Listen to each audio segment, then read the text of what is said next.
Así daba comezo un encontro no que se deron cita dende xendarmes franceses, membros da Policía Montada, vaqueiros do Lexano Oeste e ata o xerif do condado.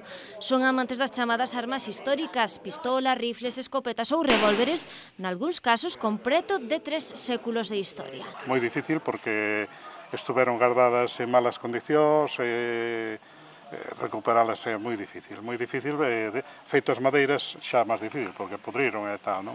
Entón xa hai que ir a facer culatas de ahora, de época, pero é difícil encontrar, Unha arma orixinal antiga ben conservada e en uso pode acadar no mercado un valor de ata 6.000 euros, moito máis asequible, porén unha réplica que rolda os 400 euros, pero que, iso sí, debe ser o máis ortodoxa posible.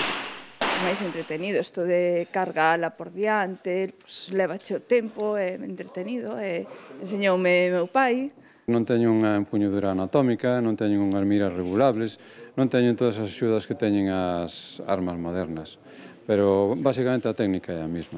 Entre os asistentes a este encontro, o último campeón de Europa e 5 veces número 1 de España de tiro de armas históricas, que confesa tesourar unha colección de nada menos que 40 artiluxos cos que pode afinar a puntería.